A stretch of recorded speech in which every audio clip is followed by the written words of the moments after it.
Okay,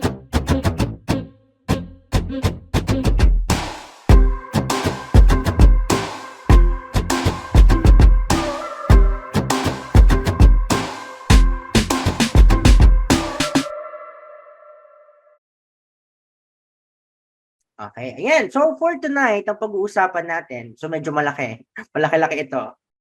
Yung mga secrets to 8-figure Facebook ads campaign. So this week, Facebook lang tayo. Though next week naman we'll talk about TikTok ads. But for this week, we're gonna talk about Facebook ads. Kasi at the end of our 30-day training, you can choose naman. Magiging Facebook ad strategist ba ako? Magiging TikTok ad strategist ba ako? Kasi pwede rin namang both. Okay, wala rin namang problem doon. So, before yon, quick survey lang. We are 44 room dito sa loob ng Zoom.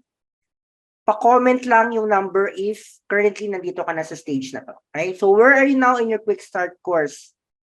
Sino dito gets na yung basic of Facebook ads saka TikTok ads?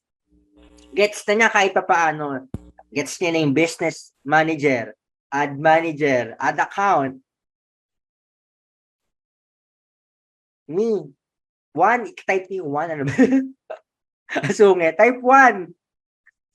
At topic 2 pa lang sa Leia, si MV, si S, si J. Okay gets na yan ha. Baka mamaya. Baka mamaya tapos na yung training natin na quick start, hindi nyo pa rin alam mag-setup ng ads, okay? O bakit may 2, wala pa naman 2 Victoriano, 1 pa lang.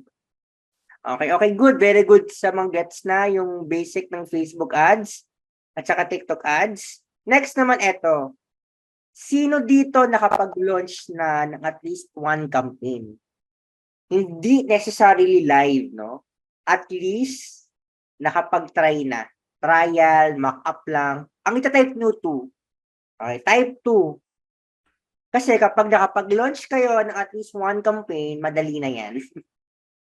O kaya, campaign hindi ads. Ang campaign is like your storage. Storage ng ad set at saka storage ng ads. Okay? Dapat nag-green yan.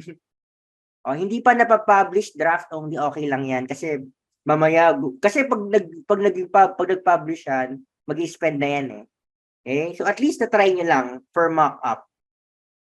Okay, so good yung mga nag-number 1 at saka nag-number 2. Number 3, sino dito, sobrang confident niya, gets niya yung business manager, ad account, nakapag-launch na siya ng campaign as mock-up, naghahanap na ng client. Ayan, diba? Ang gagaling naman nila May, Gab, si John, si Lemuel, hindi pala, J lang pala, J, Victoriano, si Victoriano, may pa lang, sa meta pa lang, S, Bryle, sino pa? Okay, sino dito naman? 1, 2, 3, wala. Wala siya doon. Type 0. Yung hindi pa niya gets, hindi pa siya nakakapag-launch, hindi pa siya naghahanap ng client. And again, okay lang.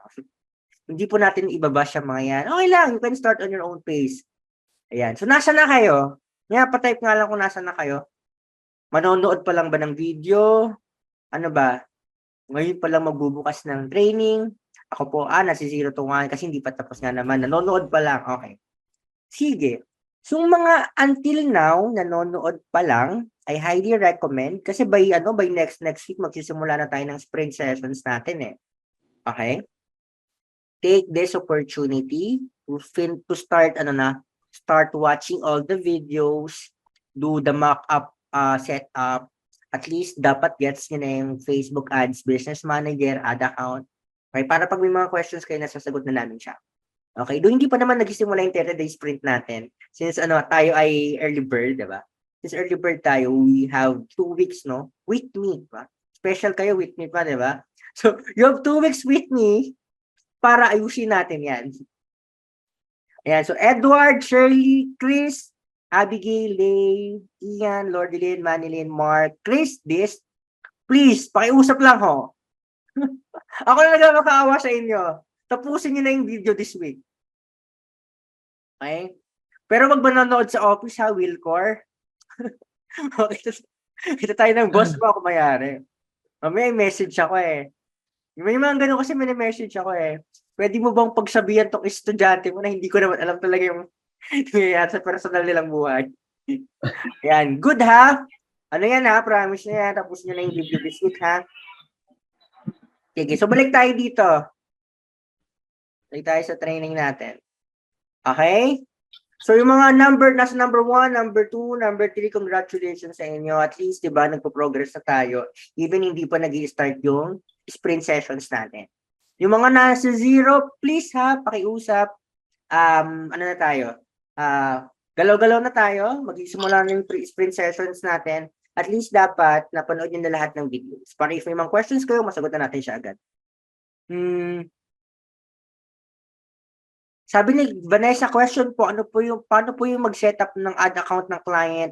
Okay, Vanessa, kung paano mo siya sineset up, sa account mo ganun lang din. Kumbaga parang tuturuan mo lang siya. Usually, yung ginagawa natin, nag-jump tayo on a call with client, kasi usually si client hindi niya to gets eh. Tapos, i-guide mo siya. Ang pinakamadali, i-record mo siya ng sarili mo, tapos i-send mo yun sa kanya. Para hindi ka pa ulit-ulit with your clients na lagi kayo nag-jump ng call. Kumbaga, automated na siya. Okay? So, kung paano siya ginagawa, you can also watch this dun sa sessions natin.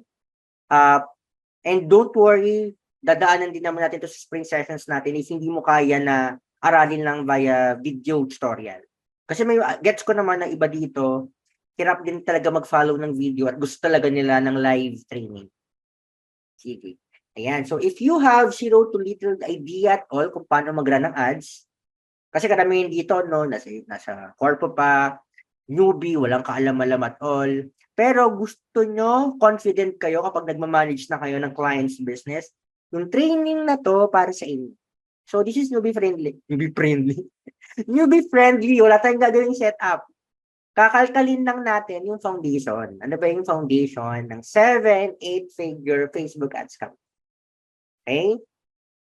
And, kasi nga, tulad nyo rin ako before, no, newbie rin naman ako. Lahat naman siguro ng mga magagaling, lahat ng experts, lahat ng mga lodi ninyo dumaan din naman sa pagiging newbie. Ayan ako, 2018 lang yan ha. So 18, 19, 20, 21, 23, 5 years ago, tignan mo ako.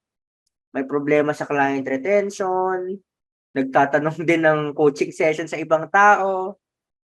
Ayan. Nare-rejectan din ako ng proposal. Tapos, makulit din ako, nagpa-follow up, kamusta na ba yung proposal na sinend ko, tapos pinapaasa lang ako ng mga kung sino. Yan, si Jers. Naku, Jers, kung sino ka man. Sana nakikita mo ang yabang. Sana nakikita mo ako ngayon. Hindi ko yan kilala. Parang BA yata siya ng BA yata siya ng client. Tapos pina-follow up ko siya, hindi niya ako pinapansin. Ayan. May nare-rejectan din ako ng proposal. Minsan akala ko hired na ako.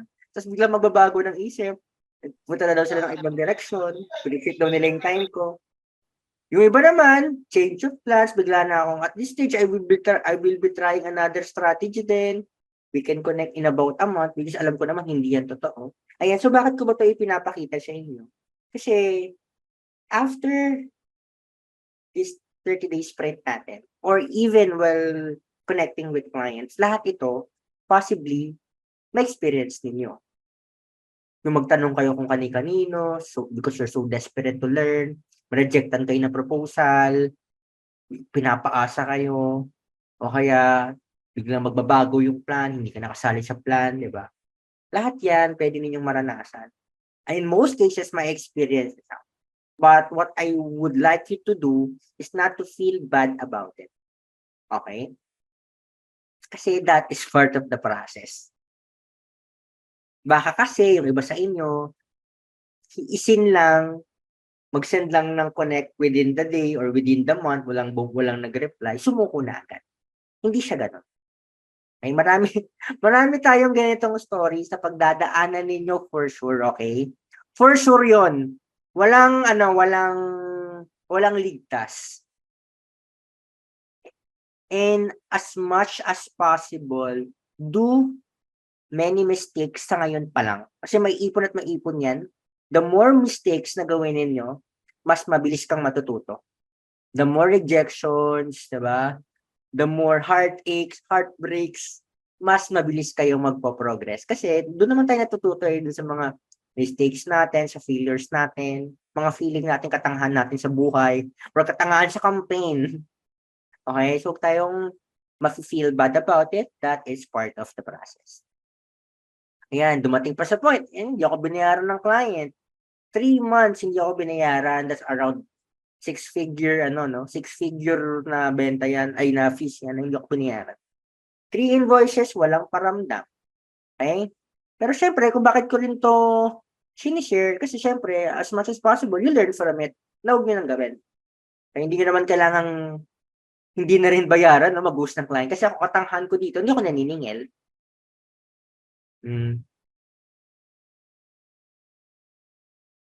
Yan. So, 4 years of figuring it out.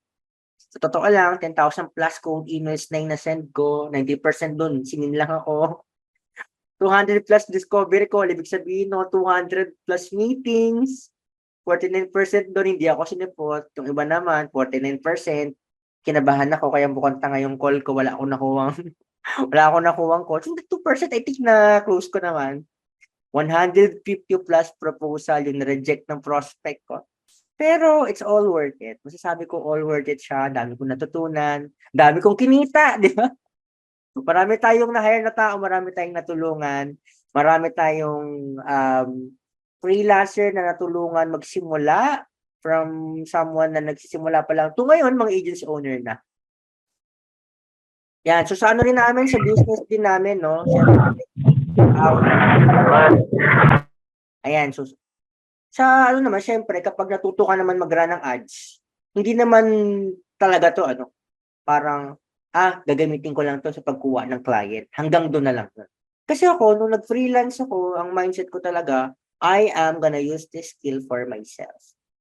Diba? Pwede kayong mag-start ng sarili nyong business. And I considered freelancing as a stepping stone before ako mag-start ng business ko. So, like last year, no, Feb 1 to Feb 28, monthly kumikita kami ng 5.7 million, but because of Facebook at saka TikTok ads, siyempre ginamit ko tong skills na to for my own business, hindi lang sa business ng mga client namin. Ayan, so monthly nag-8 digit sales na kami. So, okay, no screenshot ha. Wala mag-screenshot, wala mag-video. Okay, so in just a month to, because of implementing Facebook ads and TikTok ads for my own business, nag 11.8 million sales kami monthly. Yan, so halos 110% nung nag-launch kami nung TikTok ads naman namin consistently nung March na gano'n na. Nag 9.4, nung May naman nag 12.9, last naman. I think this is October, nag 12.9 naman. Okay, and last year, ayan, kumita kami ng 9-figure sales. Because of, again, Facebook and TikTok ads. And with clients naman for our agency, we generated over a billions of sales na to our clients' account at saka businesses. Okay? So, ang ibig sabihin nito, guys, let's say, karamihan sa inyo, parang, ay nako, hindi ako pang freelancing. Ay nako, ang liit pa rin ang kinikita ko sa freelancing, 50K, 70K lang per month. Kasi gusto ko milyonaryo eh. Ibig sabihin nito, once you know or once you learn how to run Facebook ads and TikTok ads, it is a superpower. Diba? Hindi lahat marunong mag-run ng ads. Hindi lahat may ganitong skills. Whether you use it for your client's business or for your own business, diba? You will have that superpower to have income, to have a sustainable lifestyle, diba? And syempre, para sa whatever business that you wanted to do in the future. Gusto nyo magtayo ng agency? Gusto nyo gamitin yan sa pag-freelance? Magtayo kayo ng physical store? Maganda ng traffic to that store because of ads. Gusto nyo magkaroon ng e-com business? Gusto nyo magbenta sa Shopee, Lazada? Maging agent kayo, let's say realtor, financial advisor, consultations business? Lahat ng business sa Pilipinas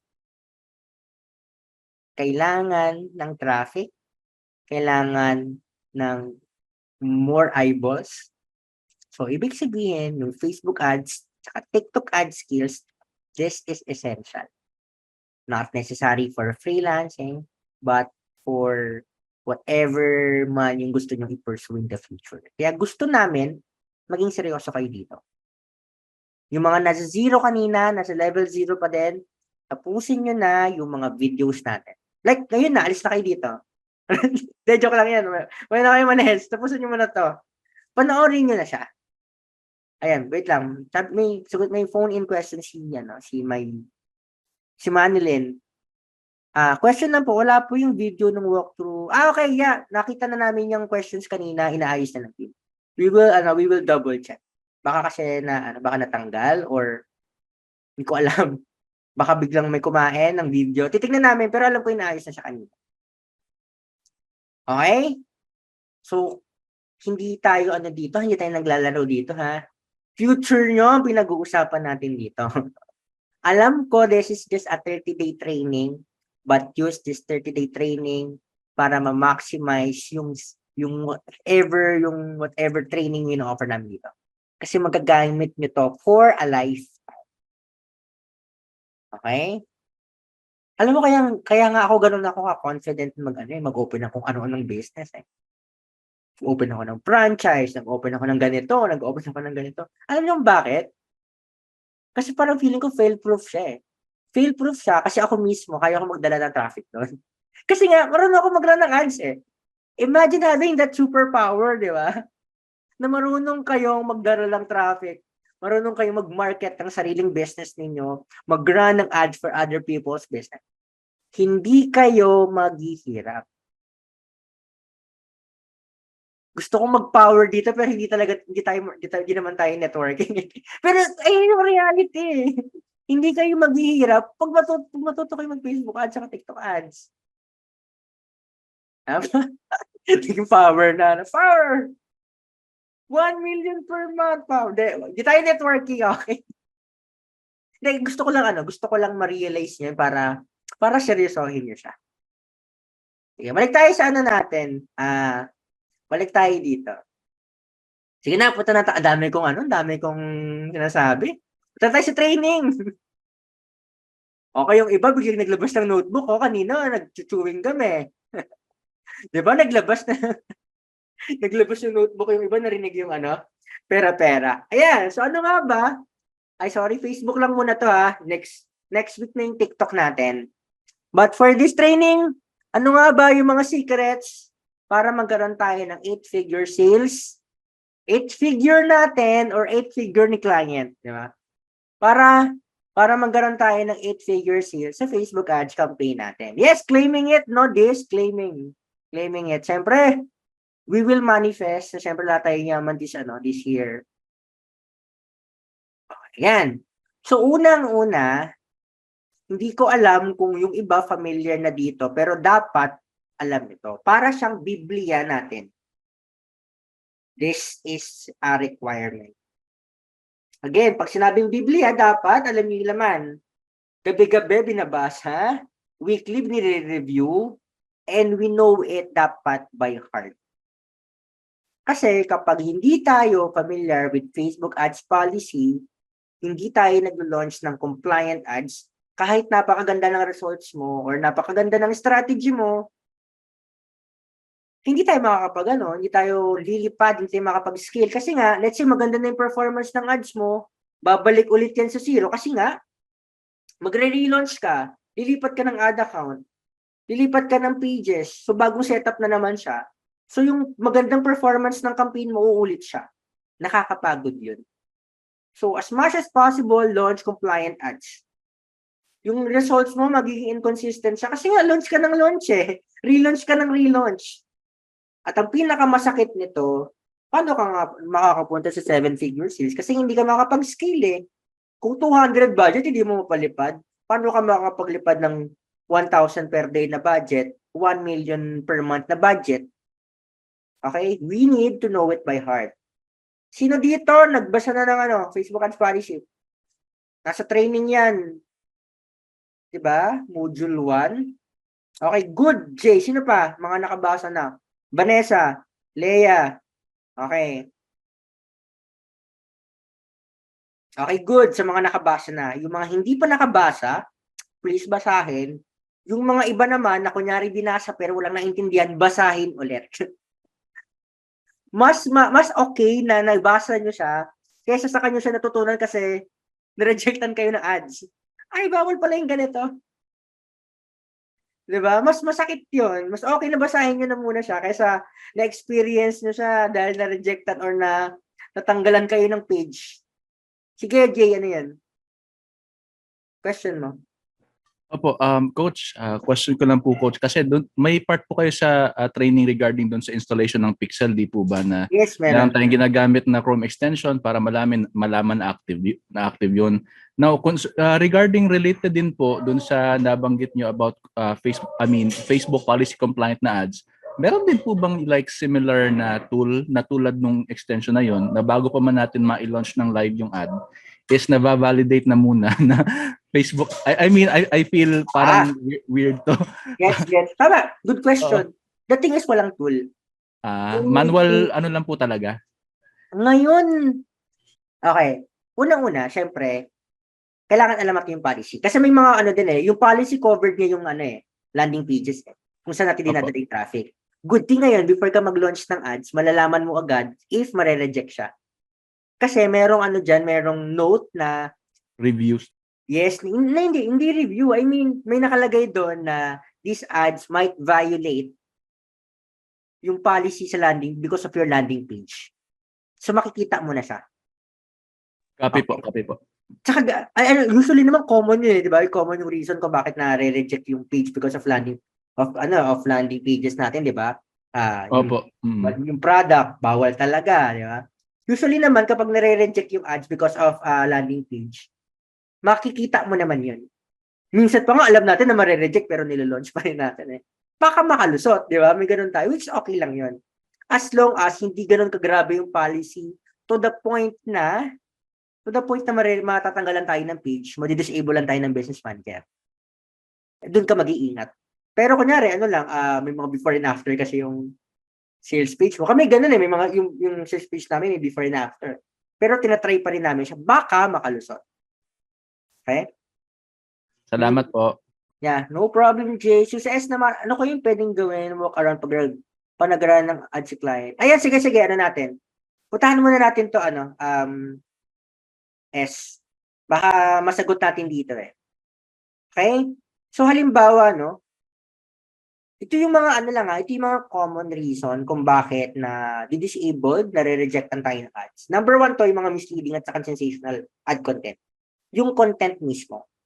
So, example ito, yung mga deceptive. Pag sinabing deceptive, deceiving, nagsisinungaling, misleading. Ibig sabihin, masyadong nagpa-promise ng alam naman natin sa sarili natin na hindi totoo. Impossible. Halimbawa nito sa mga weight loss product, lose 30 pounds in 2 weeks. Anong mali dito? Dito sa lose 30 pounds in 2 weeks. Tingin sa chat, anong mali dyan? In 2 weeks. Okay, ano pa? Lose 30 pounds. Okay, yung dalawa na yon. Bakit mali ang in 2 weeks? Anong mali doon sa in 2 weeks? Over-promising. Possible, dangerous, sabi ni Ian, over-promising. Okay. So, ang mali dito is ito. Lose 30 pounds, that is a claim. Diba? Gumagawa siya ng claim. In 2 weeks naman, this is unrealistic results na may specific time frame. Same dito, zero pimples in as fast as 7 days. Zero pimple is a claim. As fast as 7 days, unrealistic na mabilis siya, tapos may specific time frame na sinabi na 7 days. Diba? Puputi ang balat mo is claims, diba? Napuputi ang balat mo, and Facebook hindi siya naniniwala na mayroong product, specifically, hindi siya naniniwala na ang glutathione ay nakakaputi. Even, ngayon, meron ba dito nagrarana ng ads for glutathione? Meron nagrarana dito ng ads for glutathione? Okay. Yung glutathione na word, kahit wala ka pang gawin, i-disable niya yung page mo kapag nag-run ka ng ads for glutathione. Pag gumamit ka ng word na glutathione sa text, yung product mo may glutathione sa packaging, di ba? Paano mo nga naman i-edit yung packaging, di ba? Ano pa ba? Yung headline mo may glutathione, automatically, i-disable yung page mo, i-reject yung ads mo. Ang sakit nun, lalo na kunyari, yung page mo may 100, yung page ni client mo, may 100,000 na followers. At dahil sa'yo, dahil sa'yo na hindi alam na bawal pala yung glutathione sa ad account, ay sa ads, nawalan sila ng page. Ito yung naging problema before ng mga clinic at saka mga glutathione na product. Because of that glutathione. Pag ganyan, coach, no hope of recovery, may hope naman you can report. But sa amin, nung nag-launch kami ng glutathione product namin, hindi na siya na-recover. Sobrang sakit nun.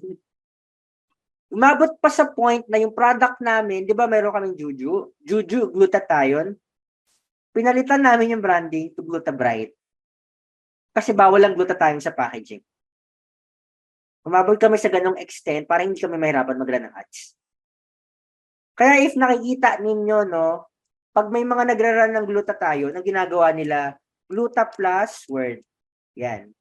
O kaya naman, yung gluta, ginagawa nilang mali yung spelling, like glutathione.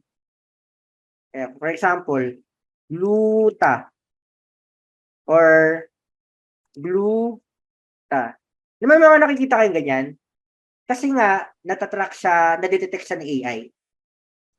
Without understanding the content mo mismo, kung paano mo siya ginamit yung context mo, basta automatic track siya ni AI, banned yung page mo, restricted yung ad account mo, even yung sarili mong profile, hindi ka na makapag-run ng ads. Gusto nyo ba yun? Okay?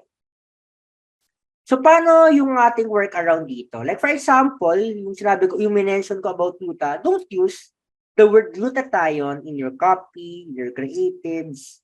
Even nga sa creatives, sinatanggal pa mismo namin yung glutathione sa ingredient eh. Walang masyadong ganun eh. Pero, kasi yung mga banned words, hindi naman talaga siya totally banned. May mga, it's really about the product. Okay? Yung glutathione, kaya lang namin siya nalaman na bawal siya kasi nare-restrictan kami. Kasi na-experience namin na ma-restrictan ng account because of that. But we don't really have the list of ano ba yung mga bawal sa mismong copy. Okay? So, ano yung workaround natin dito?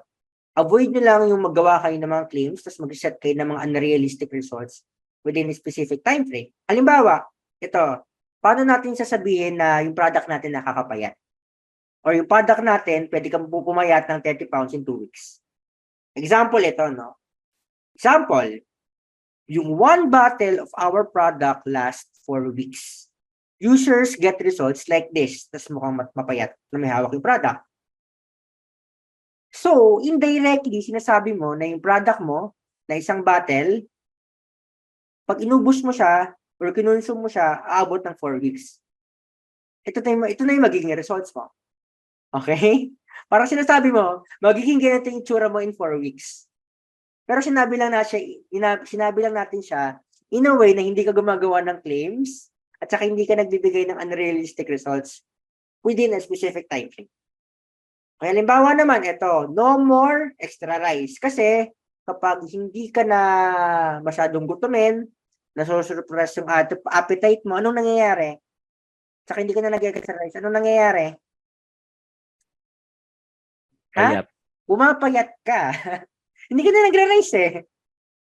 Diba? Parang hindi mo sinasabing papayat siya, pero yung context ng copy mo, yung angle ng creative mo, ng mismong ads mo, sinasabi mo na mababawas yung timbang nila. Kasi nga hindi sila mag-extra rice eh.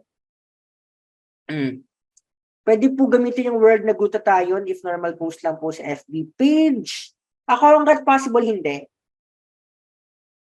Hanggat possible hindi. Kasi usually yung FB ads natin, ano na rin siya, kasama na rin siya sa community guidelines eh. Pag naglabag ka ng community guidelines, it might affect din yung ads. Pwede rin ma-restrict yung page mo So, sayang pa rin yung mga ads na nandun. So, you have to be compliant not only on ads, but on the post na pinapost natin organically. Pero dun po sa nabanggit nyo kanina, nagpalit kayo ng Juju Glutabite, ibig sabihin po ba, mismong band term, dapat wala din po sa mismong ad creative? Yes. Yes. Okay? Nakikita pa rin siya. Halimbawa, ito, di ba hindi kami gumamit ng glutathione? Ang ginawa namin, gluta plus word. This glutadarab, this glutatabs, which is glutatablet. This glutadrink will help you achieve lighter and healthier skin. Kasi, Facebook, naniniwala sila, sabi ko kanina, na ang glutathione, hindi siya pampaputi. Alam nila yan. Same with TikTok. Si TikTok naniniwala siya, walang product na nakakapayat. So, pag pinopromote ninyo yung glutathione, kailangan hindi nyo lang siya pwedeng i-describe as a product or supplement na nakakaputi ng skin. Kailangan nyo siyang i-describe as a supplement na nakaka-healthy ng skin. That's why, kapag naglalagay kami ng lighter skin or whiter skin, laging may healthier skin. Okay? Di ba? May mga ganito palang no? Na hindi natin alam. Yes, usually kasi iba nalalaman yan kapag na-restricta na ng page, tapos tinatanong sa support, bakit kami natanggalan ng page? It is because ito yung mga reasons. Walang ganun eh. Wala talaga silang list of banned birds eh. Unfortunately, wala. Okay, so balik tayo dito. Ano pa? In terms of creatives, bawal kayo magpakita ng mga zoomed body part. Yung ipapakita yung acne sobrang lapit, yung mga fats na yung mga fats sa katawan natin, malalaking bilbil, bawal yan. Yung sobrang lapit ng teeth, close up. Lalo na pag nag-a-add ka ng mga for teeth whitening, scalp, yung anit, yung mga nagraran ng ads for shampoo, mga hair care, saka cheeks. Automatic, rejected yung ads mo. Pag yung ads mo, creative mo, may tape measure, may weighing scale. Kasi parang ang inaano mo dyan, pinapakita mo na pumayat, di ba? Na bumaba yung timbang. Even yung mga maluluwag yung damit, yung parang, alam niyo yung pag yung sobrang loose ng damit, o kaya yung waist ng short nila nakaganyan, naka-stretch. Kasi parang pinapakita nyo doon na pumayat no? Pumayat na siya. Bawal din siya. Pero, ang alam ko, may mga tinatawag na may mga tinatawag na agency ad account. So, agency ad account, alam ko may bayad siya. Kailangan ng isang ad account mag-spend na sobrang laking budget para may mag-manage sa inyo from Facebook directly and medyo mas magiging less restricted. Sorry. Mas magiging less strict sa inyo si Facebook. Pero kaya nakikita niyo yung sino dito nagpa-follow, nakakita ng ads ni Golly? Ayan, yung mga ganung kalalaking brand. Maraming product, marami silang ads na ganun yung creatives nila pero nakakalusot kasi nga agency account sila. Okay, yes, parang before and after na rin siya. Ayan, mga pinching cellulite. Ito yung mga kinukurot yung taba. Yung nakaganan yung taba. Ayan. Automatic yan. Rejected yan. Mga before and after, mga image, clip and video. Even sa thumbnail. Kahit sabi mong 0.001 second lang yung may before and after, automatic, mare-reject yan. Makikita pa rin yan. Possible siya makalagpas sa approval ni Facebook pero mamamatay din yung ads na yun soon. Makikita din. So, paano namin ginagawa yung before and after? Usually, transformation story. Or pwede kang may picture ng mapayat or mataba or from stress to glowing skin pero hindi namin siya pinagtatabi na before and after. So, usually, transformation story. Ito yung product na ginagamit ko and before ganito yung tsura ko, clip ng mukha. And then, later on, gumamit ako ng product, naging okay yung skin ko, naging okay yung tulog ko, and yun na yung tsura ko. Tapos, ito naman yung tsura niya ngayon. So, ganun lang yung mga transformation na pwede mong gawin. Sabi niya, Angel, manpower recruitment ang niche ko na accounted ma-restrict due to human trafficking. Okay, most usually common issue sa mga recruitment. Ilang beses na nare-reject ang na-disabled page. I think wala naman violation in ads and promise sa campaign. Okay, unang-una, Angel, I want to double check your, go back ulit doon sa policy. Kasi usually, kung bakit nare-restrict yung mga pages ng mga recruitment page is because of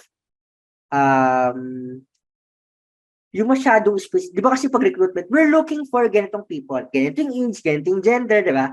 Bawal kasi yon. Bawal siya sa ad. Kasi nag-aanap kayo ng specific na tao eh. Tapos usually, ano pa yan? Yeah, discriminatory, tama si Ian. Di ba yung mga urgent hire? Ang ginagawa, feeling ko, di mo kung mali ako tingin ko, nagpo-post si client mo, tapos binuboost mo. Papunta sa message, tama ba? Binuboost mo yan. Usually yung mga post ng ganyan hiring, looking for people na ganito, na nakatira sa ganito. Ganito yung salary, ganito yung iba pa nga gender eh. Dapat babae lang, bawal yon. Okay, yes, tama. Bot ba to or may sumasagot sa chat? Angel.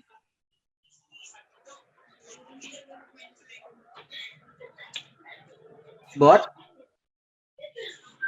Baka hindi siya makapagsalita. Kung bot to, ibig sabihin ng bot, chatbot, may mga chatbot kasi na kumukuha ng kina-qualify nila hindi. Kung talaga bang nakapag-aral ba to? Yung ba kasi may ganung requirement? Ang age ba talaga nito between 24 to 55? So kina-qualify yung sa chatbot and discriminatory pa rin siya. Nag-fall siya against discriminatory policy. Okay? So try to be careful lang and review the qualifications process, even the content and the messaging. Baka kasi sa tingin mo, wala ka na-violate na policy where sa pera naman talaga. Okay, next. Ito. Okay, so, sorry, balikan ulit natin si Victoriano, no? Sabi niya, paano pag ganun kapag recruitment, paano po yung atake sa creative? Utang na naman.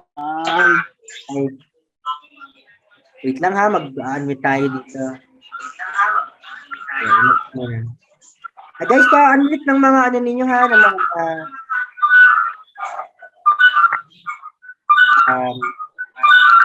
Francis, sorry, hindi kita ma-unmute. Ayan na-unmute na siya. Ano daw yung atake sa creative? Ako ang suggestion ko, Victoriano, the goal lang naman of the creative is to get the attention, to stop the scroll, and to sell the click. So, if meron kayong mga specific qualifications to the people that you wanted to hire, reserve it doon sa closing process, but not to the ads. Okay? Kasi magiging discriminatory tayo pag very specific yung mga tao na hinahanap natin, tapos nakalagay siya sa creatives at saka nakalagay siya sa copy. Okay, so lahat ng qualification mangyayari siya doon sa closing process. It could be telemarketing, it could be chat support, it could be sa sales page, but not to the ads. Don't be too specific to the people that you wanted to hire. Okay, ayun yung way para makalusot kayo sa makapag-run kayo ng ads for recruitment. Tignan mo kung paano niraran yung mga, alam mo yung mga call center? Diba, ano lang yung nila? Usually sa call center, ano nasa creative nila? Napansin niyo? Salary, work anytime, anywhere. Ganun lang yung nila. Kasi nga, ang gulang naman ng creatives is, to stop the scroll, to sell the click, to get people be interested dun sa trabaho. Not to qualify. Iba yung, hindi yung trabaho. Trabaho yun ng sales team nila or ng closing process nila. Okay?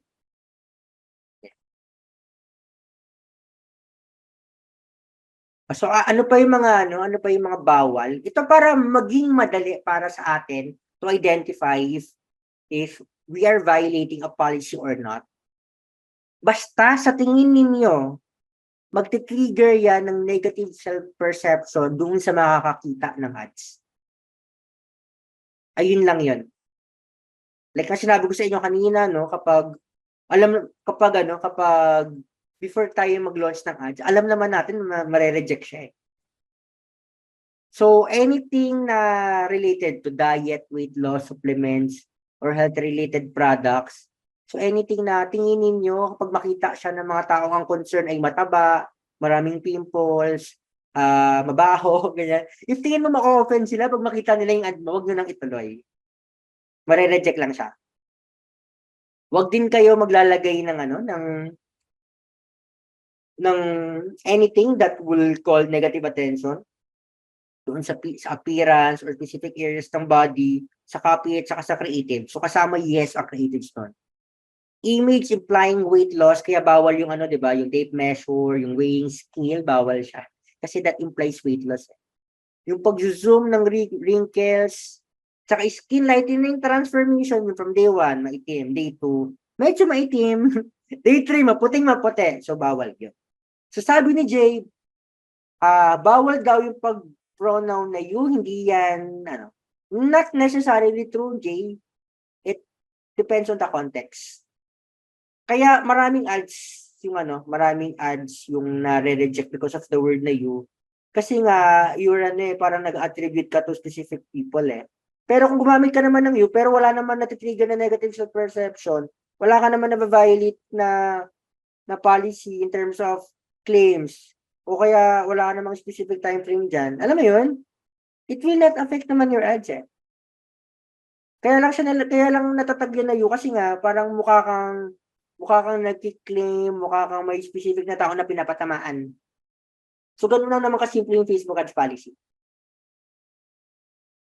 Okay? So, napakalawak pa ng Facebook ads policy. And tingin ko naman, habang naglo-launch kayo ng ads, habang dumadami yung experience ninyo, mas maintindihan nyo pa siya. Ano pa yung mga bawal, ano pa yung hindi. Kasi pwede natin ito pag-usapan ng isang buong araw, pero hindi nyo pa rin siya magigets. Kasi nga, iba kasi yung tipong na-experience na talaga siya. Pero hangga't maaari, avoid natin na magkaroon tayo ng issues on policy. Okay, at least you know the basic, you know the foundation of the policy.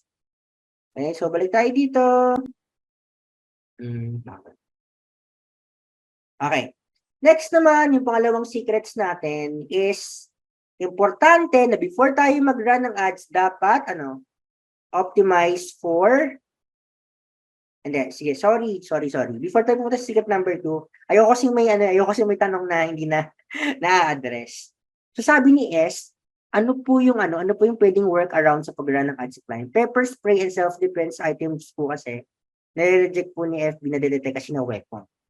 Ang main goal po ng ads is to target the women pang self-defense nila for rapes, kidnapping, think about. So nare-reject siya kasi weapon. Wait lang i-double check lang natin siya.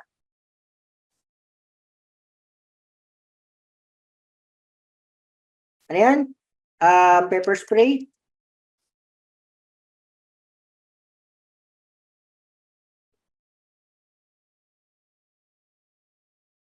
So, nagpo-fall siya under dito, di ba? Weapons, ammunition, explosive. Okay, so, pepper spray is not allowed. Tama ba? Ayan o. So, nasagot na ba natin yung tanong mo? Ay, wait lang, di pala ako naka-share screen. Ayan. Pasensya ka na. Pepper spray is not allowed. That's why, importante na before kayo mag-accept na client, para hindi sumakit yung ulo ninyo, huwag kayo magtatanggap ng product or project na hindi allowed to run kay Facebook ads. S? Baka naman umalis ka na dito kasi hindi ka na makakapag-run ng ads. S? Wag naman. Well, ganun talaga eh. Mahirap ang workaround dito. Ako kasi kung anong policy ni Facebook, sinusunod lang natin. S, okay, sabihin mo to kay client mo ha. Hindi siya allowed. Sige, so balik tayo dito sa ating secret number 2. Nasagot naman kita na ano ko naman yung question mo na address natin. Sige. So secret number 2 natin is ito, yung conversion. Dapat optimize siya. Kapag nag-run tayo ng ads ng business ni client, may mga pagkakataon na hindi pa ready yung conversion asset ni client. tapos tayo inagaran ng ads, tapos walang result, ang sisisihin sino? Ikaw o yung business? Ang madalas sisihin ikaw. Di ba? Sisisihin ka. Bakit ang pangit ang result mo? Hindi ka marunong mag-run ng ads. Ano ba yung wala naman palang kwenta yung pinag-enrollan mo. Di ba? Hindi ka naman marunong, hindi ka naman magaling. Ganun yung sasabihin sa atin. Pero usually kasi, yung results ni clients mo really depends on the asset na meron sila. And madalas, kahit pa sobrang ganda ng result mo, let's say, nag-run ka ng ads sa message, cost per message mo 8 pesos. Nag-drive ka ng traffic sa website, ang cost per cost per landing page view mo 15 pesos, pero walang benta. Ang sisisihin si ads. But the reality is, hindi naman talaga natin kasalanan. Kasi nga, hindi okay yung conversion assets nila eh. Pero, sasabihin ko sa inyo na kasalanan nyo pa rin. Bakit? Bakit kasalanan nyo pa rin? Bakit kasalanan pa rin natin? Bakit mo tinanggap? Sayang pera. Sayang di ba? Yung sayang kasi yung 20,000, sayang 50,000 eh. Eh kaya kung hindi mo naman yun malunod, sasakit lang yung ulo mo, ma-stress ka lang, feeling mo ang bobo mo, feeling mo tanga mo, feeling mo hindi ka magaling, kasi nga walang results. Kasi nga, hindi ready yung asset eh. Tandaan nyo na yung results nyo is as good as your client's asset. Pag pangit yung asset, pangit yung conversion asset, kahit anong galing ninyo. Okay? Kahit galing nyo pa, yung pinakamagagaling na traffic, especially sa Pilipinas, sa buong mundo, kung bagsak yung website, walang magiging results yan.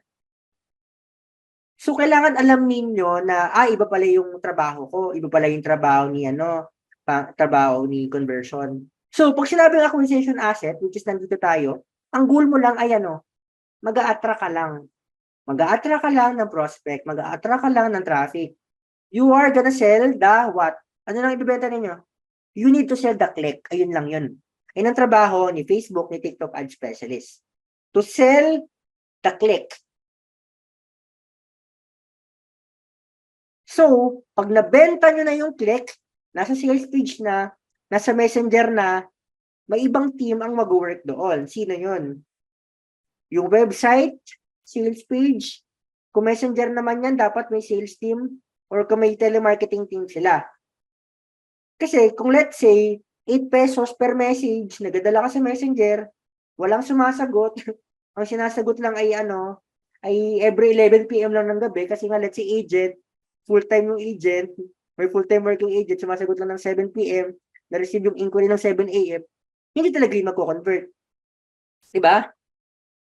Kung Shopify naman, yung website, e-commerce yung product, kung ang pangit ng website, wala palang call to action button, wala man lang transformation stories, hindi ka bili-bili yung product, hindi talaga yan bibili. So that's why importante na before kayo mag-run ng ads, okay yung conversion asset nila. Okay? Ayun, ito ayun yung secrets. Kaya siya secrets eh. So again, tayo lang to. Ayun yung secret kung bakit akala ng ibang tao, 3 years ago, sobrang galing ko. Parang kanina, ang galing mo naman, million yung benta ng client mo. Ang galing mo naman, kaya mo mag-generate ng ganong sales. Ang totoo niyan, hindi po ako magaling. Ako po ay dakilang opportunista.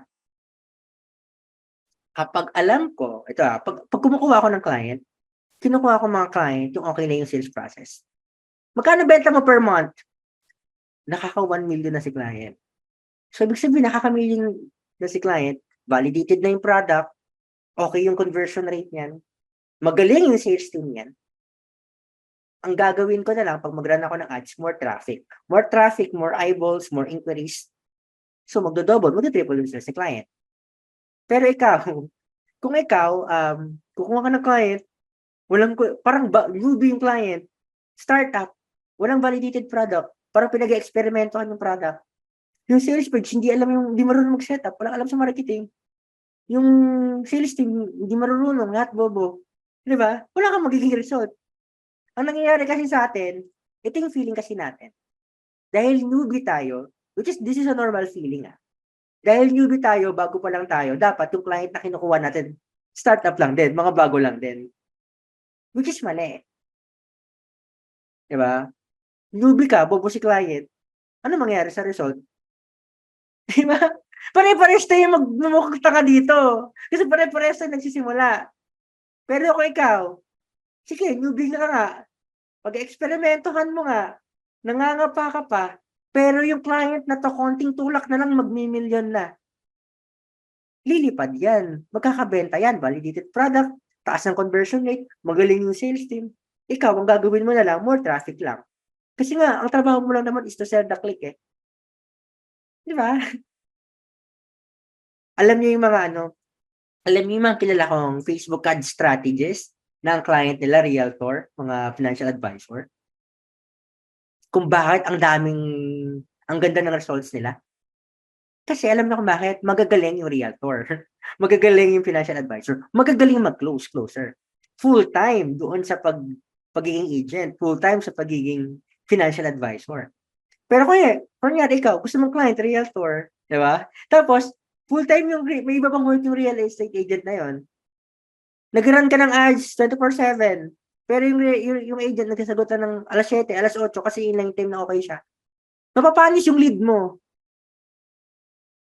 Wala, pare-parehas kayong pare-parehas tayong bobo dito, di ba? Pero kung bobo ka na nga kasi hindi mo gets yung ads. Bobo pa si client, wala, pare-parehas tayong maghirap, di ba? Magsara na tayo ng business. Ganun lang yun. Ayun lang yung strategy doon. Umanap kayo ng qualified client. Umanap kayo ng client na kumikita na ng malaki. Huwag kayong matakot. The fact na kumikita na yun ng milyones, sobrang daling pari-parin yan. Sobrang daling gawan ng pera niyan. Ito, kwento ko rin pala. 2 years ago, nakuha akong client si Chinkitan. Sobrang believe si Chinkitan sa akin. Galing mo naman. Paano mo ito nagawa? Never pa siyang nag-run ng ads. Pero alam niyo lang ba yung ginawa ko? Wala akong sinet up na anything. Gumawa lang ako ng retargeting ads. Kasi sobrang daming traffic na nakukuha niya per month eh. Nagre-retarget lang ako ng mga tao na fan na niya. Fan siya eh. Artista siya eh. Lahat ng fans niya na-retarget ko. So since fans yun, mataas ang intent to buy. So gumastos kami ng 25,000, kumita kami ng 500,000 in a month. And feeling niya magaling ako. But the truth is, hindi. Chinkitan, magaling ka kasi, marami ka kasing fan. Ni-retarget ko lang. Pero hindi ko yung kinuwento sa kanya. Ang alam lang niya, magaling ako. Diba? Kailangan maging opportunista tayo. Kailangan amoy na amoy natin yung pera. Ganun lang yun. Diba? Huwag kayong maghahanap ng bobong client. Huwag maghahanap ng client na walang pera. Umanap kayo ng client na konti na lang, lilipad na. Retarget meaning sa page niya, nag-retarget ako ng lahat ng pumunta na ng website. Kasi puro sa organic eh. Thousands of organic traffic per day. Diba? Ang dali na nung kumita, diba?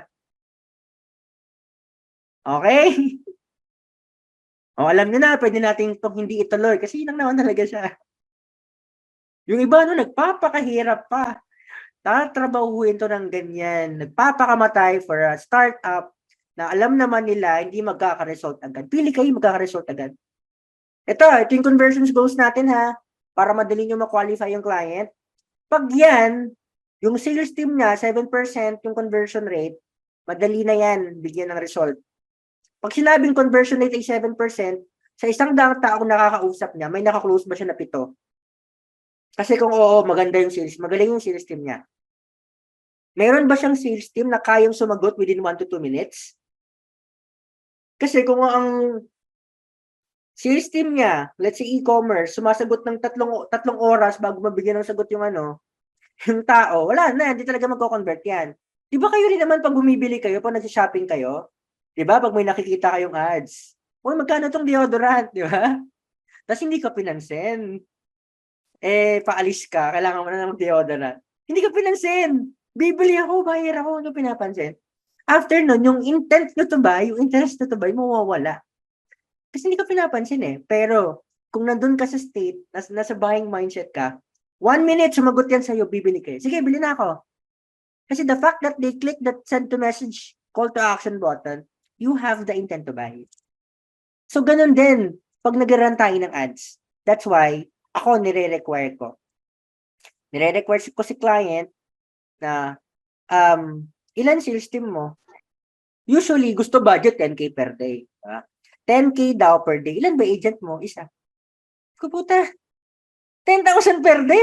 Usang agent. Huwag tayo magtanga-tangahan dito. Ibig sabihin nun, hindi yun possible.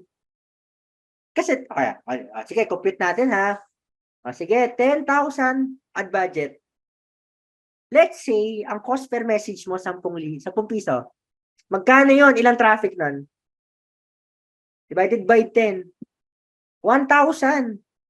1,000 per day. Okay. O let's say, 8 hours yung shift. Divided by ilan? Kumbaga, divided by 8. Ibig sabihin, kailangan mag-handle ng agent ng 125 inquiries per oras. So, ibig sabihin, kung may 60 minutes in 1 hour divided by 60, dapat yung agent niya magko-close ng 2 person every minute. That's impossible. Diba? So, let's be realistic, Mr. Client. Gusto mo ng 10K per day budget, isa lang yung tao, dapat hindi. So, ito usually yung ating natin, yung ratio. Pag sinabing ratio, kung meron kang 1.5K per day budget, dapat at least may isang tao ka dyan.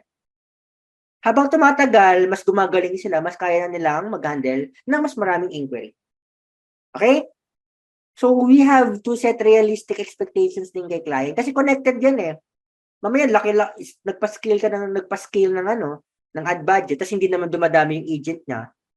Or siya lang mag-isa sumasagot, ang budget mo 5K per day, then wala rin mako-close.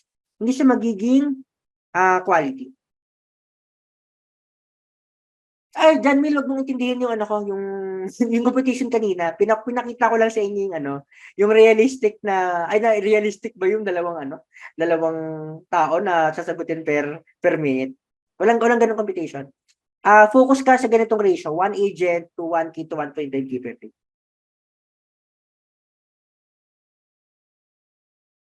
Sabi ni Rox, how did a millionaire company qualified you dati kahit newbie kayo noon? As in, pag walang portfolio. Rox, hindi ako nag-start working with multi-million na ano bang tawag sa kanila? Yung mga company na nag-generate ng multi-million, hindi ako nagsimula sa kanila. Okay? I started managing mga small-time campaign just to beef up my portfolio. So, ang charge ko lang noon, 25K, 15K, ganyan. Hanggang sa, at least meron na akong 3-4 clients in international before ako pumunta ng local. Kasi ngayon, puro local client namin. Puro sa Pilipinas. Tapos, usually naman kapag may kausap tayong client, they really don't care ano ba yung results natin before, or you don't have to say, ito yung results ko, hindi naman ganun eh. Usually, they trust us based on if they think kaya natin i-solve yung problem. Sabi ni Joselito, Coach, paano kung realtor, walang landing page? Tayo po ba gagawa ng landing page? Kung local ito, Joselito, messenger lang yan. No need for landing page. Karamihan na, pero if they want landing page, okay lang din naman. Kaya lang kasi pag may questions about real estate, usually dapat ang goal mo dyan is to set them sa meeting, di ba? So, dapat messenger yan. Pero kung international client yan, madalas mga international client, may sarili na silang sales page. Okay, so balik tayo dito. Meron pa tayong 99 secrets. So, baka abutin tayo ng alas 10. Ano ba naman yan? Okay, so sa website naman, pag website naman, usually, let's say Shopify, nag-drive ka ng traffic for an e-commerce store, or let's say Shopee, ang conversion rate nasa 3% to 5%. Ibig sabihin, mas mababa sa sales. Bakit sa tingin niyo mas mababa ang conversion rate ng website kaysa kay sales team? Anyone? Bakit?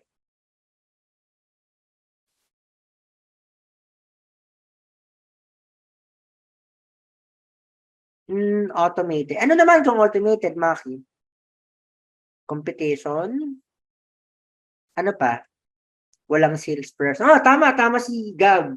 Walang salesperson. Ano naman kung walang salesperson? Kasi daw walang follow-up. Ay, okay. Gusto ko yung sagot ni ni Jed.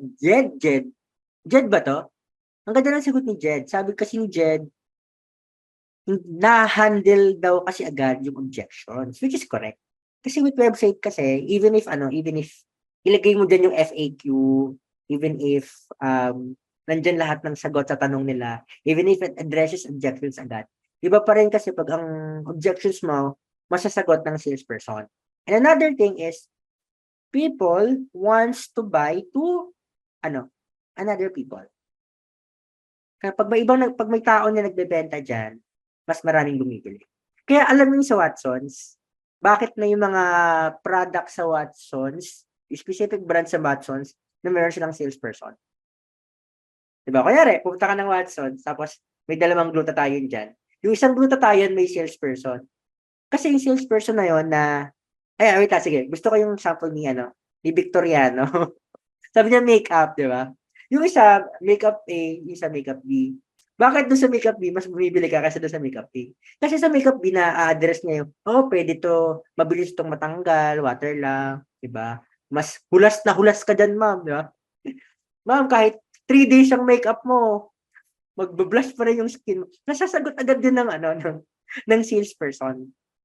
Hanggang to the point na, sige, dito na ako bibili, kahit mas mura, kahit mas, kahit mas okay yung brand ng isa. Okay? Kaya mas mataas ang sales conversion ng sales team to website. So, ibig sabihin ba nito, dapat kung magbe-business ako, or ang i-recommend ko kay client, dapat may sales team ka? Ganun ba yan? Tingin niyo. Dapat ba sales team na lang kaysa website? Kasi mas mataas conversion rate ni Messenger eh.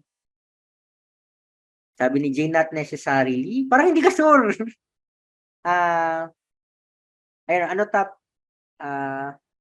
Depende sa product o na hindi. Okay, tama. Depende pa rin siya sa product. But another thing dito is, depende sa business ng client. Kasi may mga client may mga businesses na ayaw nang mag-handle ng sobrang daming tao. Ayaw nila ng sales team. It's because di sila people person.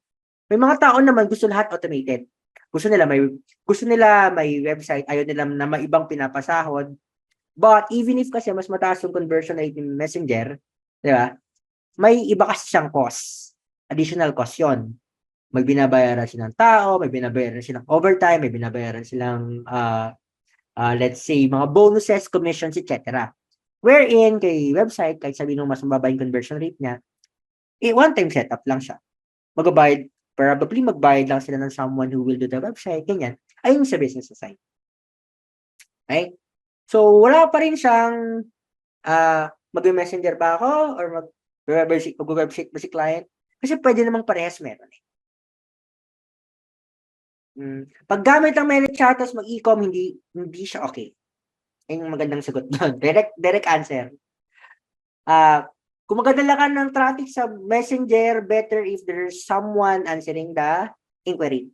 Kapag i-chatbot mo siya, alam ko baka may magalit sa akin na ManyChat coach. Hindi siya okay. For ads po ba ang copies tayo yung gagawa? Yes, Shane.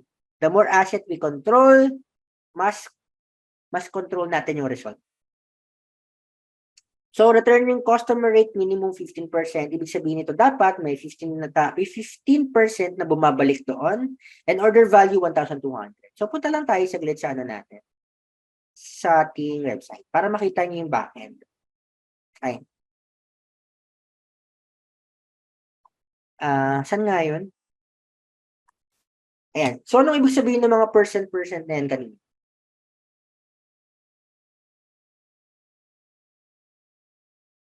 Okay, no screenshot, no video, no story, etc. Ha? Ayan. So, ano nga yung sinabi nating metric kanina?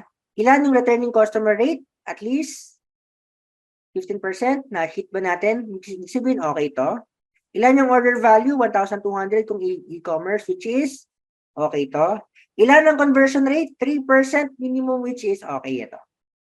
So, na-hit ba natin lahat ng metrics? Okay. That's why, okay yung benta namin. Gets? Pagod na ako. Ang dami pang secrets na ito. Ano kaya ito? Ayan. I agree kasi reason bakit kami na-restrict before of automated replies. Yes. And even sa Messenger ha, di ba Messenger meron silang script lang?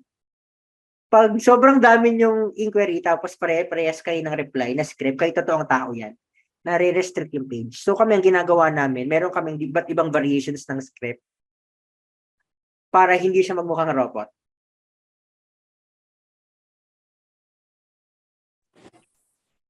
Ako, wait lang, sinaing ko pa, naluto na yata. Pag nawala ako dito, ibig sabihin, nagpatay lang ako ng sinaing, ha? Huwag kayong magalit sa akin. Ano, nasa secret to pa lang. O nga eh, secret to pa lang eh. 74 to eh. Ayan, sige. Next. Secret number 2, you need to be specific with your ad goal. Anong ibig sabihin nito? Ibig sabihin, huwag kayong gagawa ng ads na sobrang daming offer. Sino dito nakakita ng ads? May poster, di ba? Free shipping, buy 7, free, buy 7, get 4. 10% lahat ng offer nilagay sa mga creative. May gano'n kayo nakita ng ads? Usually gano'n si Watsons eh. Kaya hindi magaling marketing team nila eh. Pero kasi, hindi naman sila performance marketing na nagre-rely lang on ads. Ibig sabihin, pag mag-launch kayo ng ads, you need to be specific. Ano ba yung gusto ko mangyari sa ads na to? Halimbawa, sa recruitment, gusto mo bang i-click nila yung message? Instead of saying, apply now. So sila mag-a-apply. Just say, send the message to apply now. O kaya naman kung e-com yan, tapos maglalagay ka ng traffic sa message. Free shipping. Kung ang goal mo lang ng ads mo is to communicate na free shipping ka, then just add free shipping. Kung goal lang ng ad mo ay may discount ka, na nagbibigay ka ng voucher, just ilagay nyo lang yung voucher doon. Huwag sobrang dami. Okay? Basta save ba yung recording sa Facebook group natin? Yes, isa-save natin. Basta sabi ni Albert, gagawin ko. Guys, syempre, kung anong gusto yung gawin natin. Example, separate grooming service, di ba marami packages? Hindi po pwede yon. Leia, yes. Good question. Pag sobrang daming packages, ganito yung ginagawa natin. Ano ba yung best selling package nila? Mula dyan sa best selling package nila, ay yun ilalagay mo sa front end. Ay yun ilalagay mo sa creative, ay yun ibebenta mo. Tapos, kapag marami pa silang packages, pwede mo na siyang ibenta either sa website or ibenta mo siya sa closing, sa Messenger or telemarketing. O kaya naman, pag sobrang daming packages, ano ba yung offer na common sa lahat ng packages? Meron ka bang offer na, let's say, 10% discount kapag first time mo na magpa-nail cutter ng aso? Ganon, di ba? Pwede namang focus ka sa discount, pwedeng focus ka sa offer, or pwedeng focus ka on emotion. Pakita ka ng mga mukha ng aso na dati, yung poodle niya, di ba? Ang daming buhok ngayon. Cute na. Focus ka on one angle. Huwag sobrang dami. Kasi malilito yung mga tao. Kasi kapag mas marami kang nilagay na offer, mas maraming call to action, nakakalito. Okay? Meron pa kang realtor eh. May cellphone number, may message daw siya. Ano ba talagang gusto mong action yung gawin ng taong nakakakita niyan? I-call ka, i-email ka, puntahan yung TikTok mo, or i-message ka. Pamili ka lang. Isa lang dapat. You need to be focused on your goal. Yeah.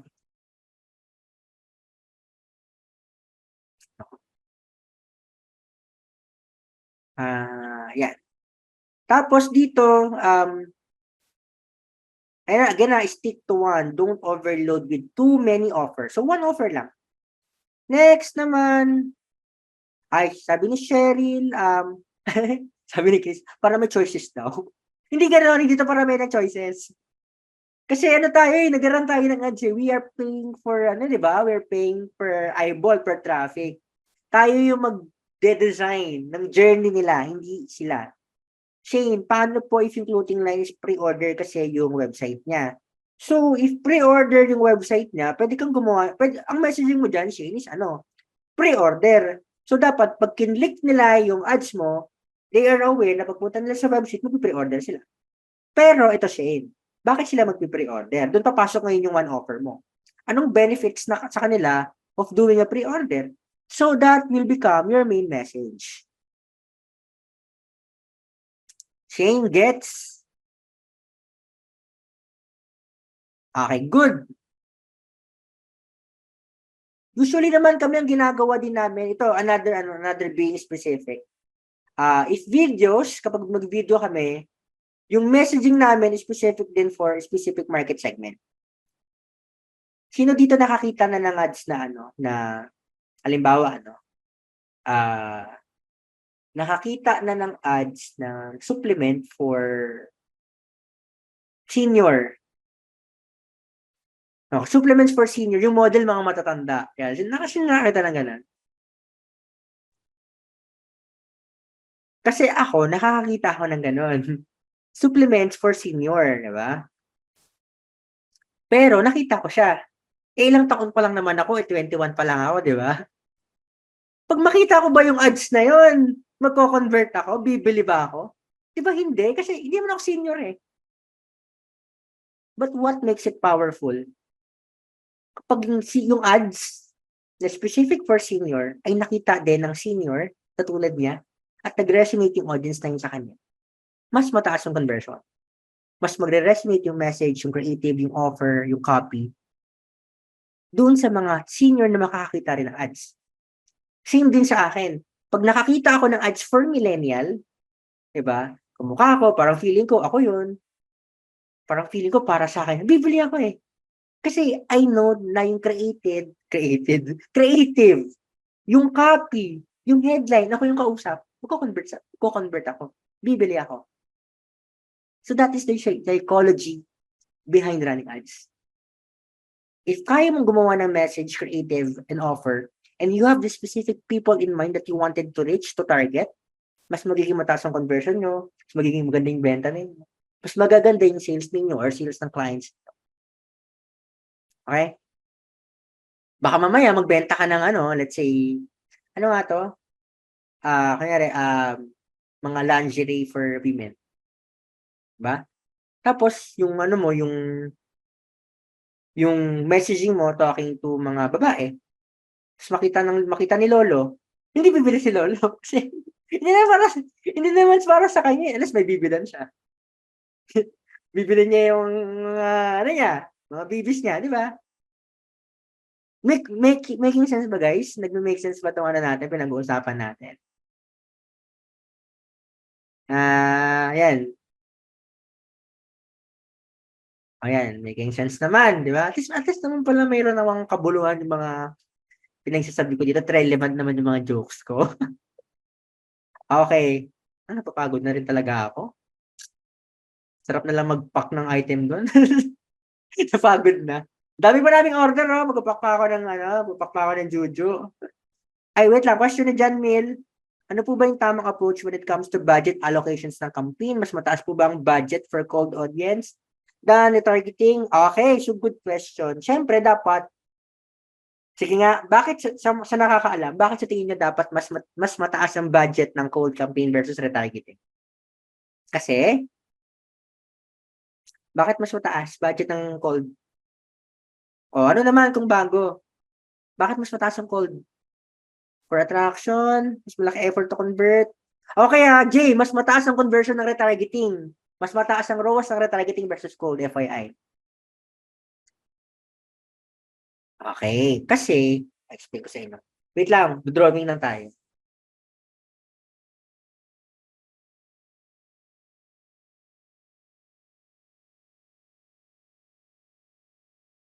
Ayan. Ayan. So, pasensya na ang pangit ng drawing ko. Anong to? Anong nakikita ninyo? Ha? Triangle. Yan, baliktad na triangle. Inverted.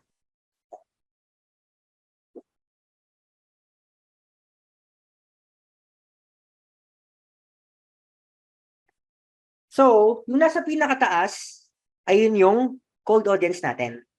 Yung nasa baba, target. Okay? So, ibig sabihin, since ano to, para siyang imbudo, di ba? So, ibig sabihin, all throughout their journey, na-filter natin yung audience. Yung mga, kunyari ito, cold audience, mga bagong audience, yung mga mas may intent to buy, napupunta sila dito. So, ibig sabihin, pagdating sa retarget, mas konti na lang yung audience. Di ba? O let's say, 10,000 yung nakakita ng ads mo, 1,000 lang doon, pumunta sa website. Ibig sabihin nun, kung sobrang laki ng retargeting ads mo versus the cold campaign, yung ads mo, makikita siya ng ilang beses, paulit-ulit, doon sa feeds ng retargeted audience mo. Anong ibig sabihin nun? Pag ikaw, nakakakita ka ng ads na paulit-ulit sa website mo na hindi ka naman bumibili, di ba nabibwisit ka din? Ano ba to? Pakita na ads, hindi nga ako bibili. So, ibig sabihin, dapat, mas marami kang cold audience, mas marami kang audience na pumapasok sa funnel mo, tapos lahat ng pumasok sa funnel mo, nire-retarget mo. That's why yung budget allocation natin, 70-30. 70% sa cold, 30% sa retargeting. Gets yung ganun concept, ha? Para hindi kayo malito. Parang hindi siya 50-50, hindi 50% cold, hindi 50% retargeting. Kasi pag naging 50-50 siya, equal lang yung budget nyo, kahit mas maliit naman yung size na retargeting, tataas yung frequency or yung ilang beses sila nakikita ng tao doon sa kabilang phone. Okay, good. Gets naman pala ng lahat. Balik tayo dito kasi baka hindi tayo matapos sa mga secrets. Baka manatiling secrets na lang talaga itong mga to. Pag hindi natin natapos. Ayan. So, halimbawa, ito. Wait lang. I'll just make sure na may Hi guys! Opo. So ito yung Juju na bago ngayon. So, siya na yung ginagamit ko lately. Hi guys! Ayan. Okay? So, ang goal nito, awareness, mapakita yung product benefits, at saka panglalaki lang siya. Ang sabi sa copy, ay sa creative, meet my new favorite skin vitamin. Hi guys! Hello po. So ito yung Juju na bago ngayon. So, siya na yung ginagamit ko lately. Kita niya yan. Lalagyan mo lang yan dun sa tumbler o yun sa isang bote ng tubig. O malamig na tubig guys. Tapos nilagay ko lang. Tapos yan, di ba? Ang cute tignan. Tada! Okay. So, para kanina yung ad, anong gender? Male. Pang lalaki, di ba? Anong goal namin? Mapakita yung benefits. Di ba? So, kung titignan mo yung creative namin, ang model namin lalaki, so para pag makita ito ng lalaki, ay, para sa akin to. Kasi usually supplement, lagi pang babae, di ba? Pwede rin pala ako dyan. Benefits, nilagay namin yung mga pop-up text. Okay, tapos, ang call to action lang namin, isa lang, hindi kami naglagay ng sobrang dami. Ang call to action namin, get 10% pag bumili ka ngayon. Okay? Kayo po nag-i-instruct sa influencer? Yes, kami ang nag-i-instruct sa influencer and content creator. Yung fee depende, no? But usually, yung yung content creator namin, meron lang kaming X-deal na ginagawa. Usually, free product at certain value. Testimonial po ba yan? Or this is testimonial, user-generated content, influencer marketing. Coach, may discount po ba kami sa Juju? Gusto nyo ba ng discount? Magkano gusto ninyo? Magkano gusto mo, John Mill? Buy 80%, buy one, take 5. Mga abusado, no? Abusado na naman, guys. Ako naman, ang hina ako naman sa mga to. Hindi kayang bumili ng 100%. Okay lang, ang hina ko naman sa 50 na lang ako na nandito. 100% pa yung iba. Wala pa client. O kaya mag-client muna tayo, okay? Pag may client na kayo, bili kayong Juju. Next, ito. Anong goal? This is an image ad. Ang goal nito, retargeting lang. So, ang goal namin, since retargeting siya, mapabalik yung tao na bumisita sa website, pabalik sa website ulit namin. So, anong offer namin? Free tumbler. Kaya yung creative namin, may babae, ang hawak niya tumbler, nakalagay dito yung offer. Pag bumili ka ng 2 boxes, meron kang free tumbler. So, ang goal lang namin, para mapabalik sila, para mapabalik sila, isinapera namin sila ng tumbler. Ilang bottle ng Juju bago pumuti? Based kasi sa case study namin, may mga nagme-message sa amin, I think, yung 2 boxes. Pero usually kasi parang, if I'll be honest with you, hindi kasi enough lang not enough talaga yung supplements lang. Kailangan talaga, it's a consistent intake, maayos na lifestyle. Kasi mamaya, inom ka ng glutathione, kahit hindi Juju inom ka ng glutathione, kahit ka nagpapadrip ka di ba? Yung mga high dosage glutadrip. Ganyan ka, lagi kang nasa arawan, hindi ka nagsa-sunblock. Okay, at saka yung skin kasi ng tao magkakaiba rin. May mga sobrang kapal, and yung iba naman talagang maputi. And then kailangan lang ng glutathione to sustain yung kaputihan na yon. Again, tulad ng sinabi ko sa inyo kanina, parang paghahanap lang din yan ng kliyente, kung bobo yung client niyo tapos hindi ka rin marunong, pare-pares wala kayong result. So kung bumili ng product namin talaga maputi na, nagsusustain na lang o nagme-maintain na lang ng skin lightening, then makukuha nila yung results na gusto nila. Yung Juju po ba mayroon ng braces? Malay natin, di ba? Sinungaling, alam naman hindi totoo. Malay natin, pag bumili kayo ng Juju, di ba? Andun yung braces. Nagsisinungaling. Balik tayo dito, puro kay Juju. Next, ito na. Buti na lang umuusad tayo. So, secret number 4, make it look organic, not ad. So, dapat hindi siya mukhang ad. So, make it, native. Pag sinabing native let's say, ano yung native sa Facebook? Sige nga, anong native sa Facebook?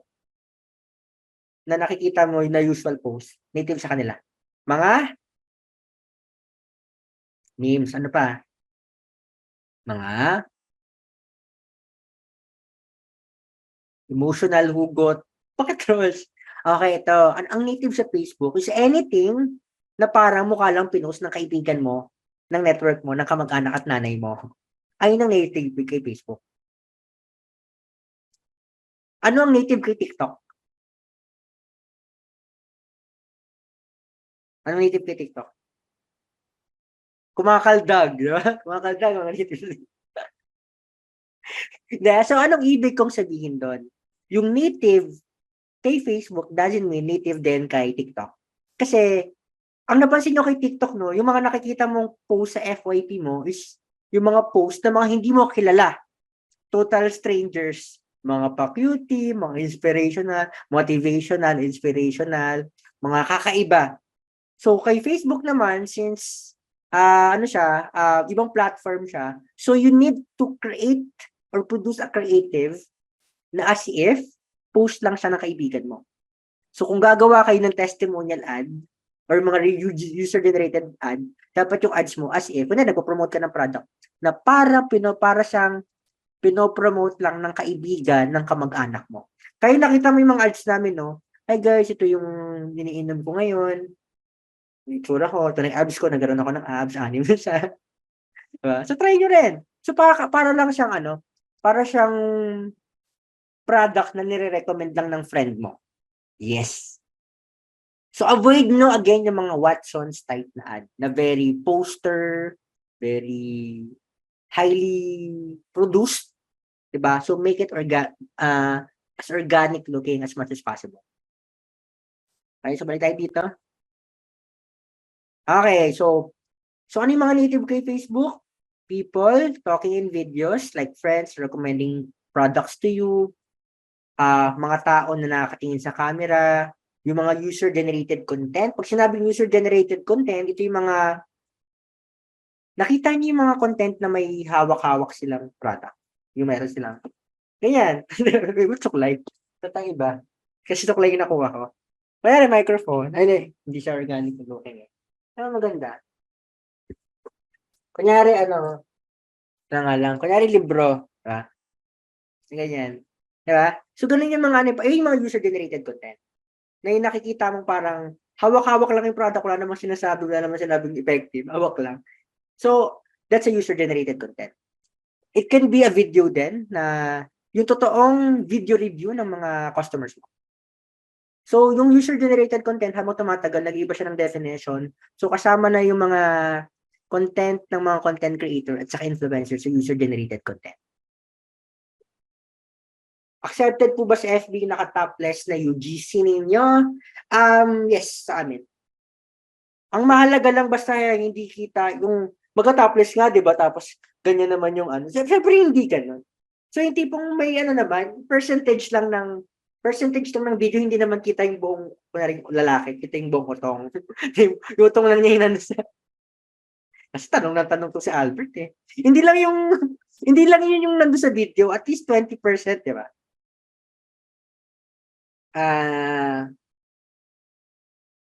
But you need to double check. Kasi usually pag kunyari topless tapos hindi pogi yung naka-topless, nire-reject ni Facebook. Nire-report eh. Nire-report ng ibang tao pag ayaw nila yung itsura sa mga ugali ng mga Pinoy, no? Pag may itsura yung naka-topless, hindi nila nire-report, engage sila. Pero pag pangit, nire-report. Oo nga, grabe, no? Kaya kami gumagamit lang kami ng mga pogi lang eh. Kaya ako nag-promote na rin ako ng product namin. Pero napansin namin, pag hindi kagapuhan yung lalaki, tapos naka-tablet, nare-reject yung ads. Parang feeling namin na mamas report. Kaya ingat na ingat din kami sa pagkuha ng influencer eh. O pag gusto nila yung tsura, no? Share pa. Ewan ko ba ito sa mga tao na to. Balik tayo dito. Tanong to si Albert sa mga tablet.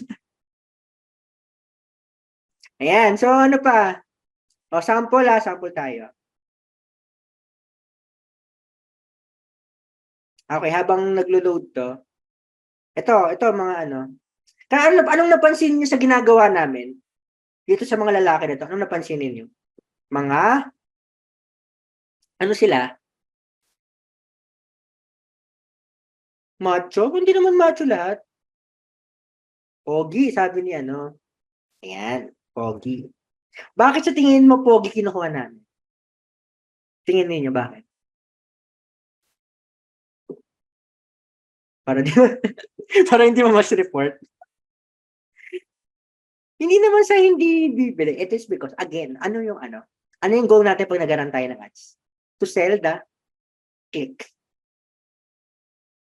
Paano mo ibebenta yung click kapag hindi sila mag-stop ng scroll? So, unang-una, yung goal mo as advertiser is to stop the scroll. Kasi kapag hindi nag-stop ng scroll, ano mangyayari? Hindi nila i-click yung link. So that is your first goal. So anything that would stop their scroll, ay yung ilalagay nyo sa thumbnail ninyo, ay nilagay nyo sa creative signal. So hindi lang naman siya about sa itsura eh. Kung ang audience ninyo, let's say, kung let's say ang audience ninyo matanda, ang target nyo mag-convert yung matanda, medyo boomer na, kahit pogi yan, hindi yan magko-convert, hindi yan mag-stop ng scroll kasi hindi yung relevant sa kanila eh. Okay? Pero kung ikaw, lalaki ka, gusto mo rin maging pogi, o kung babae ka, mahilig ka sa pogi, mapapastop yung scroll mo eh. Gets nyo ba? Kaya pogi yung kinukuha namin. Kaya ang dami kong ads dyan eh, puro ako yung nandyan eh. Kaya ba? Kaya puro, sabi ko, wag na ako, dami naman dyan eh. Ay, okay lang. Hindi naman, puro ganyan, hindi naman nabili. Okay, balik tayo dito. Balik tayo dito sa video. Puro. Joke lang yun baka sabihin yung yabang ko naman. Ayan, okay. I'm 30 now. The signs of aging are really showing up. So I realized that I really need to start using products. I'm using this stem cell gold serum from Savannah Skin. I've been using it for a couple of weeks now, actually. I've feel like it's really helping my skin to be more fresh, hydrated, ganyan. Nakaka-fresh, honestly. That's what I like about it. I really find it effective. Ayan, so, nakatingin sa camera, nilalagay yung product mismo, ginagamit mismo yung product, kinukonsume mismo yung product. Okay? Yan, so, you can also use yung mga creative variation na may sound, mga music. So, optional natin, ipe-preserve nyo lang yung mga natural sound, o yung natsot na tinatawag, tapos maglalagay lang kayo ng background music. Pwede rin kayo music only, tapos text, or mga voice over. So, pakita tayo ng sample. So, this is one of the ads na niraran namin. Must have for So, voice over lang to. So, voice over lang. Tapos, with text. car, guys. Air compressor. This is perfect because not only is it portable, but also it can pump up your tires anytime. Other features of our air compressor includes LED light for emergencies. Can work 30 minutes straight, preset digital gauge with encoder, double cylinder air compressor. You can find these products and more car essentials at our website. Ayan. So, this is for Blade. This is our client din, si Blade. Must have Next, ito naman, tignan nyo yung difference. Parehas lang nung creative asset kanina. Ano lang yung difference nito? Panoorin nyo.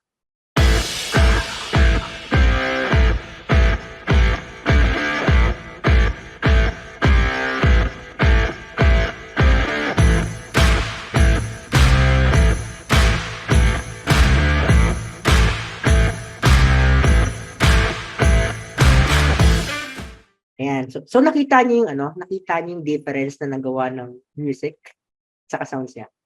Parehas na parehas yung asset. Pero kung papanoorin mo yung video, parang magkaiba sila.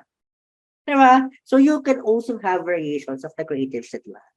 So you can text ibang music, ibang type of atake for this creative. Kasi kailangan nyo rin malaman ano ba yung mas magko-convert doon sa specific audience namin. At saka napansin nyo, no, yung namin, yung product namin, car accessories. So, kung car accessories yung product mo, you have to be strategic. Ano ba yung gagawin mong asset? Nga pala kami yung nag-shoot nun. So, kailangan may kotse. So, dapat dun kami sa loob ng kotse mag-shoot. Ang weird naman, mag-shoot kami ng car accessories, car products. Sa beach kami. Okay? So, ano yung magpapastop ng scroll ng audience namin? Na mga na car owners, which is sasakyan mismo. Okay, balik tayo kay Blade. Bakit sa tingin mo, yung mga model ni Blade, puro magagandang babae? Diba? Magagandang babae, hapit na hipit yung damit. Kasi karamihan sa mga bumibili sa amin, dun sa stores namin, puro lalaki yung target. Diba? So, alam niyo na kung bakit yung mga race car na model din is mga magagandang babae. Sa mga car show, diba? Kasi nga, yung nagpapastop ng scroll ng audience natin eh. Gets niyo yung gets yung idea. Okay, good. Next, ito naman. Ayan. So, next naman ay you start with a bang. So, ano ibig sabihin yan? Dapat yung first 3 to 5 seconds ninyo ay catching, scroll stopping, at saka intriguing. Kasi kapag, kunwari, ang video mo 1 minuto, ganun kahaba. Kahit 1 oras yan.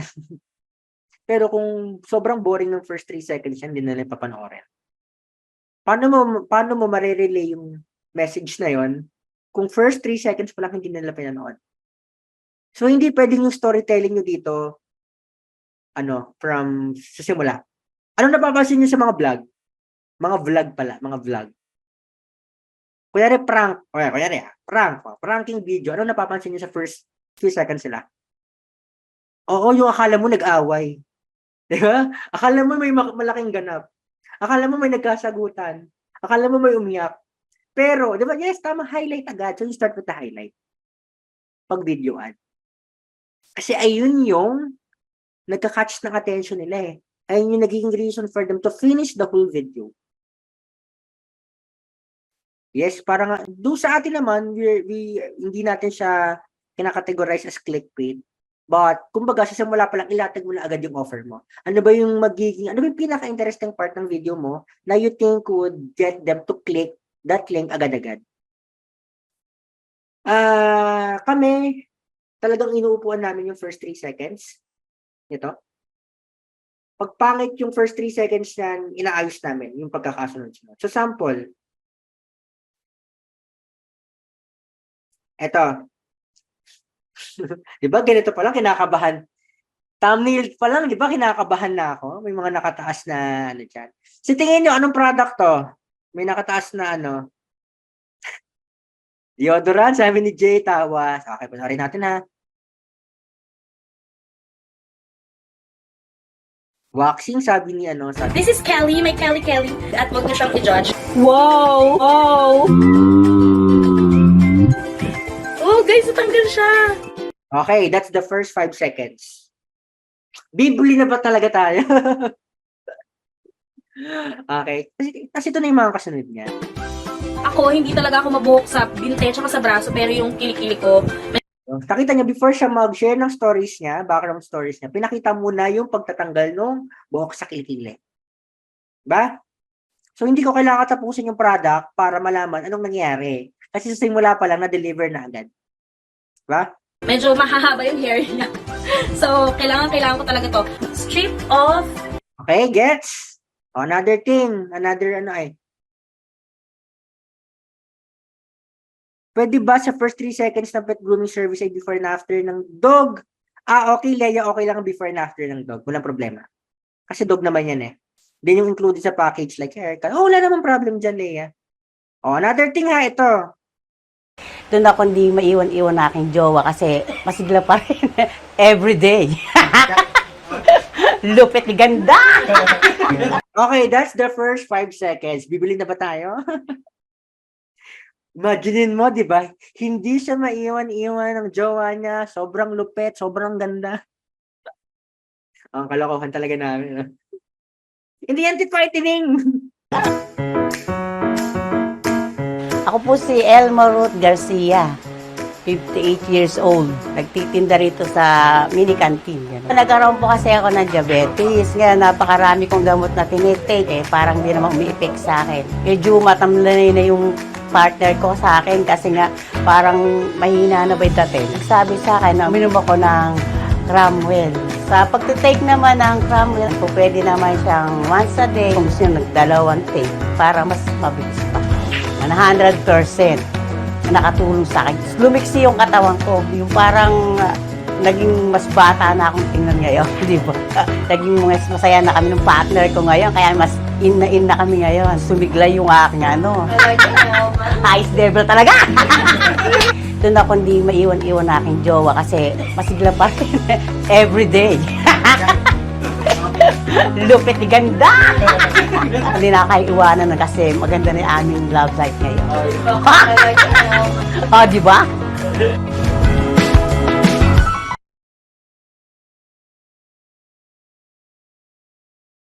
Ano nangyari? So, alam nyo na. So, tayo po ang behind all those ads sa Facebook na gano'n. So, gano'n yung gagawin natin kapag nag-garantay na ads. Sino yung sabi? May trust issues na daw siya sa May trust issues na daw siya sa ads. As long as hindi naman tayo, syempre we wanted to still be ethical. As long as hindi naman tayo nagsisinungaling sa ads natin, hindi tayo gumagawa ng alam mo yun, nagki-claim, hindi naman tayo deceptive. As long as we are showing or sending this message to our audience na hindi tayo, alam mo yun, bubudol in a bad way, then it's okay na. Okay, we are strategic dito kasi ang goal natin, again, is to sell that click, sell that call to action. Okay. Na-excite kayo, no? Akala nyo set up lang tayo. So, it's more of balance of analytical thinking at saka creative thinking. Ako, mas dun kasi ako sa creative thinking. Makulit utak ko kung ano natakbo sa isip ko eh. Kaya minsan, pag maganda yung ads mo, maganda yung creatives mo, wala na kayo magiging problema sa technical na side, mga numbers na side, kasi automatic maganda yung content mo. Talagang dudumugin niya ng tao. Okay?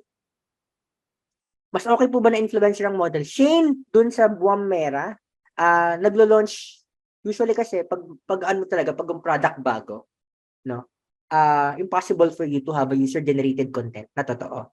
Kasi ano nga naman gagamitin ng product? Wala naman pa silang customer. Diba? So, ang ginagawa natin, nagpapadala tayo ng product sa mga tao na pwede natin ka-extend, that's content creator, sa mga kamag-anak natin, sa mga, or in most cases, nag-hire tayo ng someone to deliver that message as long as hindi siya deceptive. So, sino doon gumagawa ng script? We don't have a script. Meron lang kaming guidelines, meron lang kaming questions that they need to answer para mas mukha siyang organic looking. Kasi pag may script yan, mukha siyang nagbabasa. Pero pag Q&A lang yan, kapag may guide questions lang sila na sasagutin nila sa video, that's more like storytelling rather than script. So, nakita niyo na ang totoong secret sa maglaro ng ads.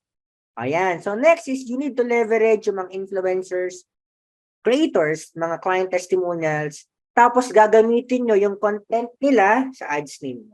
Ayan, yung tanong kanina, kung gumagawa daw ba or nagsusulat kami ng script, hindi. We just send them guidelines or scripts, pero hindi namin nililimit yung creativity nila. Kasi syempre, since they're content creator, mas alam nila gumawa ng content. Alam nila yung format, pero I mean, naglalagay lang kami ng format na dapat landscape or dapat naka-portrait, gano'n siya kahaba, anong sample ng mga videos na pwede nilang gayahan. Tapos ilalagay nyo lang doon yung mga important things that they need to highlight. Ano ba yung angle na you want them to cover? Halimbawa, yung kanina, that's a sex product. Naramdaman nyo ba na sex product siya sa ad, sa creative? Di ba hindi? Kasi pag ginawa namin ganun, hindi siya allowed kay Facebook. So, paano namin pinosession yung product?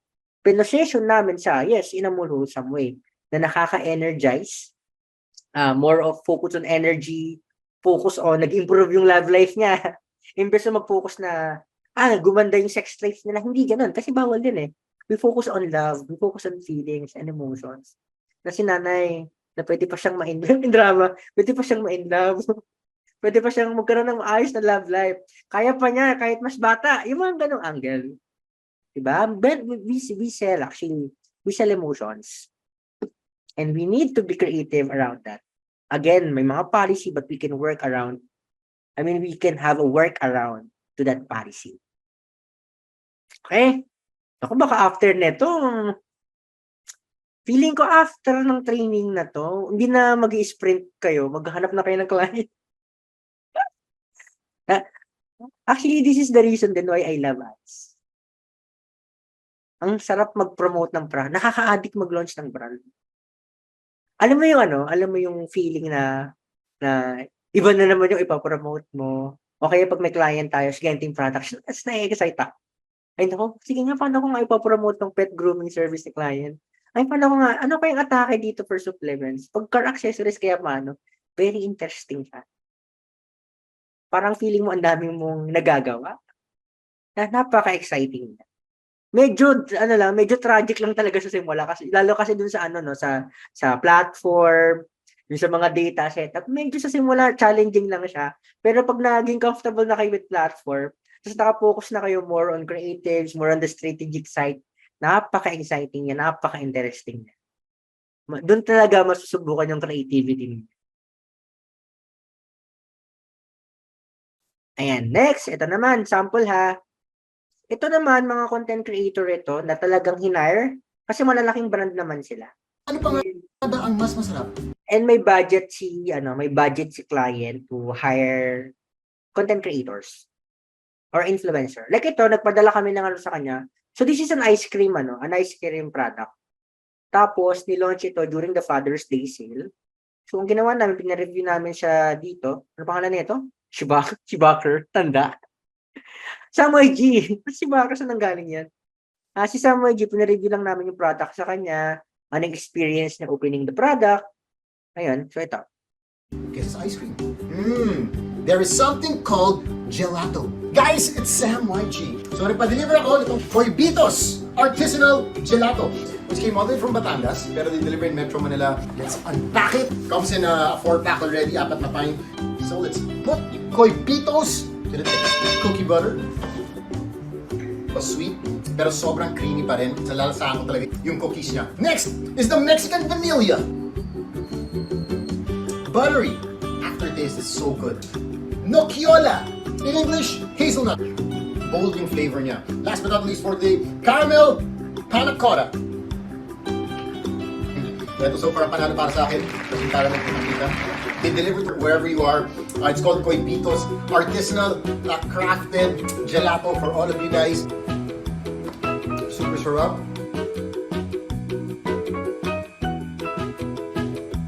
Ayan. Ano pa nga ba? Next naman ito, this is for Blade naman. Hi! Share here! So, paalis na ako. Pero quick video muna. Di ba pag car owner ka, kailangan malinis ka sa sasakyan. Ayaw mo na mabaho, ayaw mo na madumi. Kaya sobrang na-appreciate ko itong Blade, the humidifier ko. Ang ginagawa kasi nito is tinatanggal niya unwanted bacteria na nagdudulot ng mabahong amoy. Plus, moist absorber siya. Perfect talaga for me kasi meron ako palaging dalang damit na bawal talaga mag-amoy kulong. Odor free at syempre malinis lagi. Yan lang, share ka lang. Gotta go. Bye! Yeah, so both of these videos, they are using mga influencers and content creator to promote the product. Okay? Yeah. Ay, so matapos na tayo. Sunog na yung sinain ko. Okay. And last secret natin, yeah, so experiment on different creative angles. So ito yung mga top performing creative angles and books namin sa TikTok. In most cases, kapag performing yung ads namin sa TikTok, performing din siya kay Facebook. So mga sample creative angle, no, mga how-to videos, a day in a life, yan. Testimonial mashup, pag sinabing testimonial mashup, mga testimonial na pinagsasama-sama nyo lang. Unboxing, like yung gelato kanina, that's an unboxing yun. Top reasons why, ASMR, sino familiar with ASMR dito? Familiar with ASMR? ASMR meaning mga oddly satisfying content. Yan. Tapos, mga sharing is caring yung kanina, yung kay Blade sharing is caring yun. Boodle alert, transformation video, story time. So, marami pang creative angle that you can use for your ad. So, pakita lang tayo ng sample. Yan. Eto. So, this one is a day in a life. Now, I'm about to go to the gym and papakita ko lang sa inyo itong Juju Collagen na ininom ko before workout. Let's go! So, prepare ko muna yung drink ko. Madali lang naman siya. Kuha ka lang ng isang tablet and i-drop mo lang sa water. Wait for 2 to 3 minutes until ma-dissolve siya completely. And after 2 to 3 minutes, ito na siya, ready to drink na. Sobrang sarap niya. And it really makes my skin glow. Ayan. How-to videos, ibig sabihin, pinapakita lang kung paano gagamitin yung product.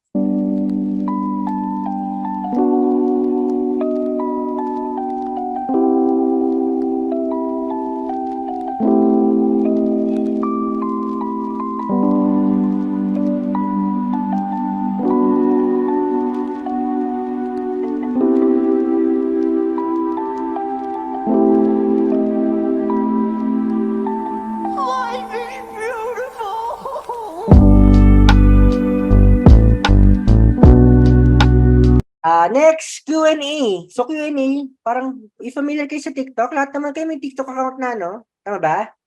So, dapat meron ha, kasi magti-TikTok tayo next week eh. Dapat meron na kayong TikTok profile. Kasi mahirapan kayo na makasunod next week pag wala kayong TikTok. So, sa TikTok, meron tayong Q&A na tinatawag. Yung Q&A, pag may mag-comment doon sa post mo, so pwede mo siyang sagutin via content. Okay? So, that is organic sa TikTok eh. So, kami ginagawa namin, tinatest namin siya sa TikTok, pag nag-work siya, nilalagay namin siya sa ads. Ay, nako, Jeff! Jeff! Ano si Jeff? Hindi mo na ng TikTok ha, kasi mahirapan ka to understand what is native to the platform kung ikaw mismo wala ka doon. Okay? Okay, so balik tayo dito. Pampafresh, pampabango ng kipay.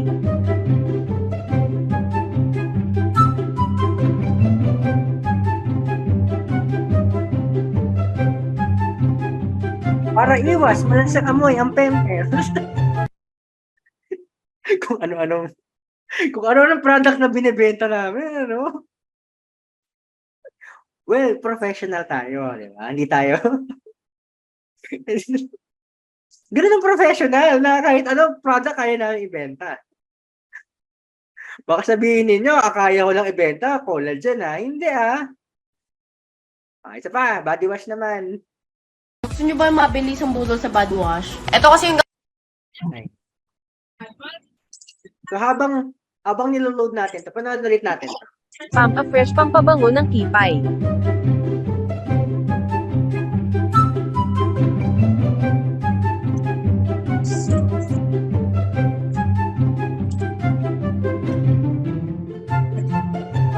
Ayan. So next ito, for the Budol Alert. kami ko lately na body wash and amoy siya cocoa melon. Totoo te, amoy siya fruity tapos pagtapos mo siya gamitin, ang dulas niya sa katawan like, oh my god, sorry Ganun talaga mangyayari kasi may brightening effect to. Alin pala tong Rejuvian, pakita ko sa inyo. Ayan, o diba? May glitters, hindi siya glitters, may shimmer pala siya. Ang bango niya talaga te. Tapos after mo maligo, yung scent niya, nagtatagal talaga siya. As in, kahit magpabango ka, pero pag inamoy mo yung skin mo talaga, maamoy mo to. Bless! So if you're wondering what I smell like, cocoa melon from Rejuvian. Rejuvian!